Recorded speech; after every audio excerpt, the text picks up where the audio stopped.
नमस्कार, मैं सायरा बानो। स्वागत है आपका संपूर्ण भारत में तेजी से उभर रहे चैनल PAD न्यूज पर।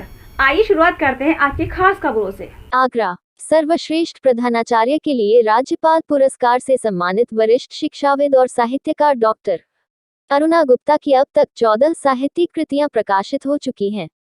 इनमें से हाल ही में प्रकाशित होकर आए 4 कविता संग्रह अंतर्ध्वनि, उद्गार, मन वीणा के स्वर और हमारी सांस्कृतिक धरोहर लोकगीत का लोकार्पण एक साथ रविवार को सिकंदरा स्थित होटल KS रॉयल में ताजनगरी के गणमान्य साहित्यकारों द्वारा किया गया। इस अवसर पर लोकार्पित कृतियों की समीक्षा करते हुए डॉक्टर कमलेश नागर ने कहा कि लोकगीत हमारी सांस्कृतिक धरोहर हैं। इनको सहेजने में कवयित्री का भावुक और संस्कृति प्रेमी मन मुखर हुआ है।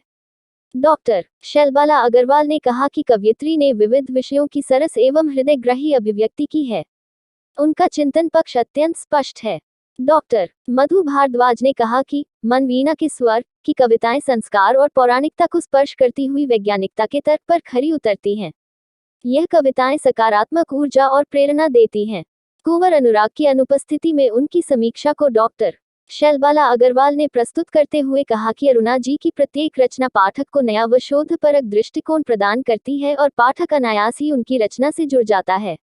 डॉक्टर कुसुम चतुर्वेदी के शुभाशीष को कुमार ललित ने पढ़कर सुनाया। अरुण समान जिया है तुमने निज जीवन, कर पाए हो इसीलिए सच, इतना प्रेरक सृजन। समारोह की अध्यक्ष स्वतंत्रता संग्राम सेनानी व नागरी प्रचारिणी सभा की सभापति रानी सरोज गौरिहार, मुख्य अतिथि श्रीमती मधु बघेल, केंद्रीय राज्य मंत्री प्रोफेसर SP सिंह बघेल जी की धर्मपत्नी और अंतर्राष्ट्रीय गीतकार सोम ठाकुर ने अरुणा जी के सार्थक और उद्देश्यपरक साहित्य सृजन की मुक्तकंठ से सराहना करते हुए उनको साधुवाद दिया।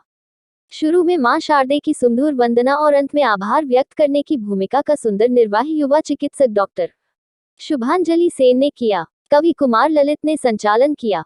कार्यक्रम का संचालन आगरा के सुप्रसिद्ध कवि कुमार ललित द्वारा किया गया। PAD न्यूज के लिए आगरा से सनी सालार की रिपोर्ट।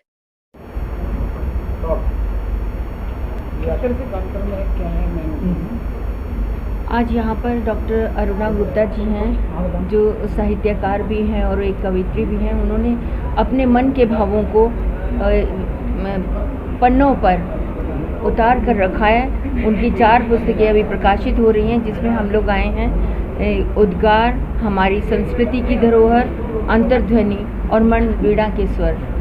बहुत ही सुंदर है। मैं उनको बहुत बहुत बधाई देती हूँ और ईश्वर से प्रार्थना करती हूँ कि वो हमारे आगरे का ही क्या पूरे उत्तर प्रदेश का नाम रोशन करती रहें इसी तरह से, और बहुत और अच्छी पुस्तकें लिखती रहें, दिल को छूने वाली हैं, क्योंकि इनके नाम ही इतने सुंदर हैं पुस्तकों के। तो मैं इनको ज़रूर पढ़ूंगी और बहुत बहुत शुभकामनाएं हैं ईश्वर से। धन्यवाद।